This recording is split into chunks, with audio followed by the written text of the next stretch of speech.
Аю бала. Ертеде бір асқан бай болыпты. Оның бір бәйбіше әйелі болыпты. Әлгі бәйбішеден 5 ұл туыпты.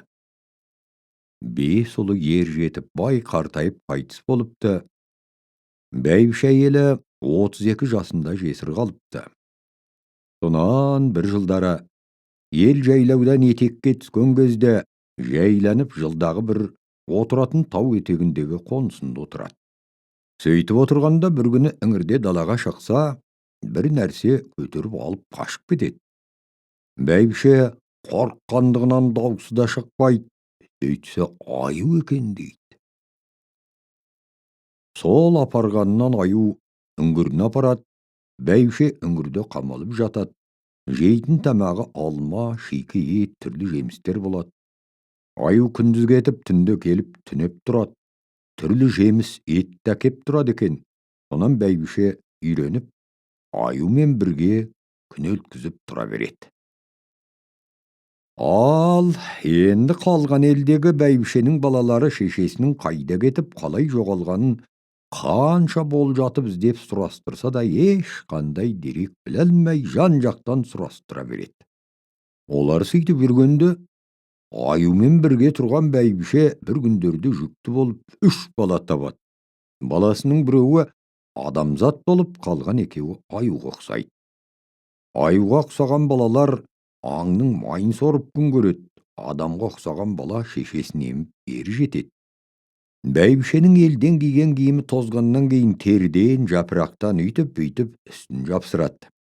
Сонан күн өтіп, ай өтіп, балалар ер жетіп өздері жүретінді болады. Сөйтіп ер жеткен балалар аюға ұқсаған, аюдан қалмайтын болады. Ерте кетсе кеш келіп, аю балалармен бірге жүреді. Адамға ұқсаған бала шешесімен бір қалып, сарғайып, уайымдаған шешесіне ермек болып, шешесі баласын әбден адам тіліне жатық қылып үйретеді. Сөйтіп, үңгірде бала мен шешесі жата береді. Бір күні бала ерігіп есікке келіп, адам көтере алмайтын есікті көтеріп ашып, далаға барып ойнап келеді. Мұны шешесі біліп, балаға түсіндіреді. Енді шықпа дейді. Шешесі, егер шықсаң, аю сені талап өлтіреді дейді. Бала шешесінің тілін алмай, ойнап шығып келіп жүре береді. Шешесі баласына ерген соң садақ үйретеді. Бір ағашты алып оны киіп, бала оны әбден үйреніп, садақ атумен әуестеніп кетеді. Сөйтіп жүргенде бала бір күні шешесіне сұрақ қояды. Апа, осы аналардың түрі бір бөлек, біздің түріміз бір бөлек, онысы несі дейді. Оны шешесі түсіндіреді. Біз адамзат, олар аң болады. Аң осылай тауда жүреді. Адам болса өздері бір бөлек, мал асырайды, атқа мінеді. Басында үй болады, от жағады, тамақ пісіреді. Олардың тұрмыстары жақсы болады. Мен өзім сол жерде жүргенімде осы аю мені түнде көтеріп алып қашып кеткен. Сонан неше жылдай осында тұрып сендер пайда болғансыңдар деп шешесі баласын әбден көндіреді. Бала сонан жақсы түсініп, олай болса кетейік дейді. Шешесі қорқып, жоқ, аю өлтіреді, кете алмаймыз деп тоқталады. Онан баласы болмай, шешесін арқалап, шешесі жол бастап қашады. Сол қашқаннан қашып аман есен еліне келеді. Елдің шетінде бір қойшыға жолығып киім киеді. Сонан бір ауылға келіп сұрастырып, бәйбіше балаларын тауып алады. Балалары қуанысып, қартайған шешесі табылып, қуанышпен той жасайды. Барлық ауыл адамдарына, балаларына бәйбіше басынан кешкен қиыншылығын баяндайды. Ауыл таң қалады. Бәйбішенің көрген қиыншылығы төңірегіндегі елге жайылып кетіп, жалпы елге мәлім болады. Әлгі баласы аю бала болып қалады. Сол тойда аю бала күреске түсіп, бірнеше жігітті талдырып тастайды. Бір-екеуін мертіктіреді. Аю бала мықты болып аталады, алып болады. Бетіне жігіт қарай алмайды. Көрінген қыз-келіншекті өзіне қаратып, ауылдағы бозбалаларды сең соққандай қылады. Елге сыймай, басқа жігіттердің мазасын ала берген соң барлық жігіттер болып, басын қосып аю баланы өлтірмекші болады. Аю бала оны сезіп, шешесімен қоштасып, беті ауған жаққа қашып кетеді. Өзі асқан мерген болады. Қолында жалғыз садағы болады. Сонан бірнеше күндер жолмен жүріп келе жатса, бір адам жолығады. Аю бала, не қылған адамсың дейді. Ол да, жақсылық іздегенмен жолдас болатын кісімін дейді ол. Аю бала оны жолдас қылып алады. Сонан екеу болып келе жатса, тағы бір адамға жолығады. Не қылған адамсың дейді. Ол да, жақсылық іздеген адаммен жолдас болам дейді. Оны да ертіп алады. Үшеу болып келе жатса, тағы бір адам жолығады. Не қылған адамсың дейді. Бұл да, жақсылық іздегенмен жолдас болам дейді. Оны да ертіп алады. Сөйтіп төртеу болып, бір көлдің жағасына келіп, құс атып, балық аулап, тамақтанып отырып, аю бала аналардан жөн сұрайды. Ең алғашқы жолдасына аю бала, сенің не өнерің бар дейді. Ол, мен аспандағы жұлдызбен жаман жақсыны болжап білем дейді. Екінші жолдасына, сенің не өнерің бар дейді. Мен судағы балықтың тілін білем дейді. Үшінші жолдасына, сенің не өнерің бар дейді. Ол, мен 40 жылға басып кеткен ізді білемін дейді.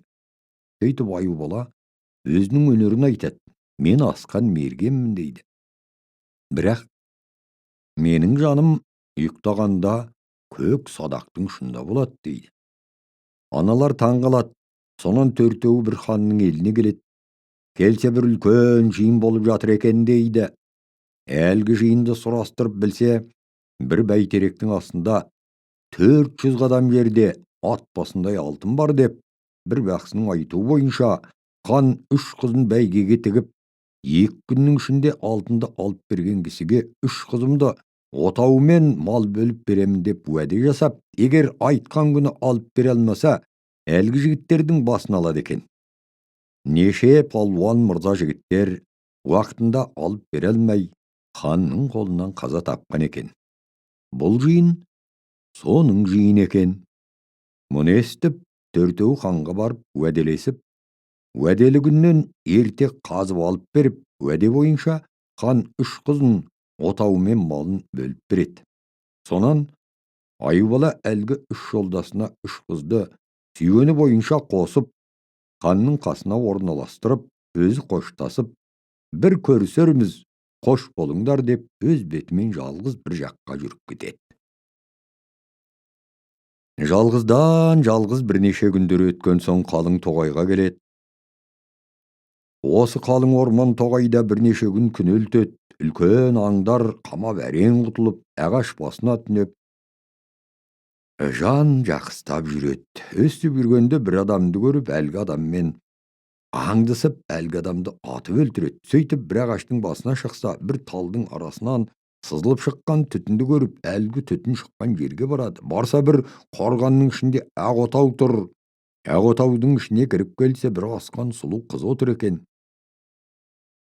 Қызбен амандасып төрге отырады. Қыз жөн сұрайды. Аю бала жөнін айтпай, елімізде соғыс болып, еліміз қырғын көріп, сонан басқа күн туған соң осы қалың орман тоғайға келіп бірнеше күн күнелттім дейді. Енді қыздан жігіт жөн сұрайды. Қыз айтады, біздің еліміз осы судың аяғында болушы еді. Мен бір кедейдің қызы едім. Елімізде 60-қа келген хан бар еді. Ол хан жылында 2 қыз алушы еді. Биыл әкем өлген соң жасым жетіп, хан әйелдікке мен алатын болған. Бір жалғыз бауырым бар еді. Сонымен бірге екеуміз елден бөлініп бір күнде келіп, осы жерде 8 ай мекен қылып отырмыз. Ат түйеміз бар еді. Аңдар талап жек қойды. Үйімізге аң келмейді. Қорған жасап алдық. Бауырым аң аулауға кетті деп сөзін доғарады. Жігіт түсініп, бағанағы өлтірген кісі соның бауыр екенін біліп, қызға білдіреді. Жігіт айыпты екенін мойнына алады. Қыз, сіз айыпты емессіз оған. Сізбен біздердің көрешегіміздің айдауы ғой дейді. Сонан 1-2 күн өткеннен кейін жігіт қызға 2 мәселе қойды. Шырағым, бауырың өлді, мені Құдай айдап сендерге кез келтірді. Енді елге апар десең елге апарайын, бірақ басқа елге апарайын. Мен аға болайын, сен менің қарындасым бол. Болмаса екеуміз бірігіп өмір сүрелік, еш жаққа бармай дейді жігіт. Қыз көніп, жігітті сүйіп екеуі өмір сүрмек болып қосылады. Екеуі тұрады, қалса сүйікті болады. Қыз үйде қалады, жігіт күнде аң аулайды. Сөйтіп екеуі өмір сүреді. Бұл екеуі өмір сүріп тұра тұрсын, енді ханның жағдайына келейік. Қыз жоқ болған күннен-ақ жан-жаққа сұрау салып хан іздетеді, еліндегі балгер бақсыларды жинап болжатады. Сонда қара деген бір бақсы ханға былай дейді: қыз судың жоғарғы жағынан табылады. Оны табатын үшпе деген мыстан кемпір бар екен, сол ғана табылады. Сонда сол кемпірге тапсыру керек дейді. Хан оған көніп кемпірді шақырып алып, кемпірді жұмсайды. Кемпір аса қу, жеңгек, иісшіл, болжағыш кемпір екен дейді. Хан кемпірге керекті көп зат береді.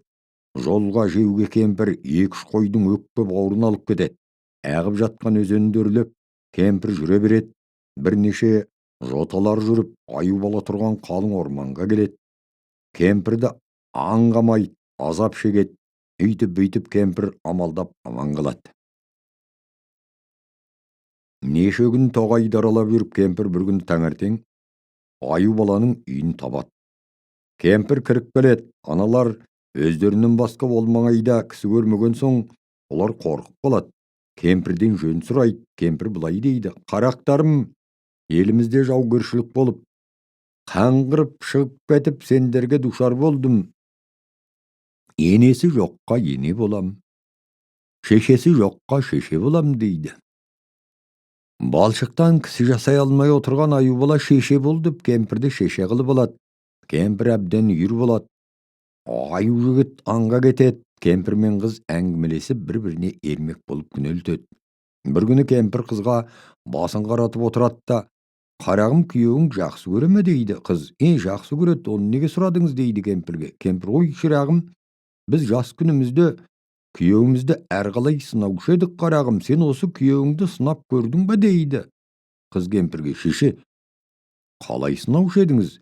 Мен қалай сынасам тура болады екен дейді. Ой қарағым, біз әр түрлі сынаушы едік, күйеуімізге жаның қай жерде болады?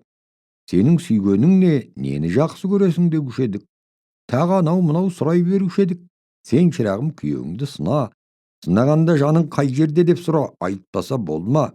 Бүгіннен бастап сұра, сонда жақсы көрсе айтады, жек көрсе айтпайды.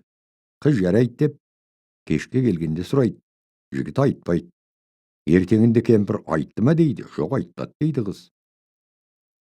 3-ке дейін сұра, бүгін сұра, ертең сұра, сонда айтар дейді кемпір.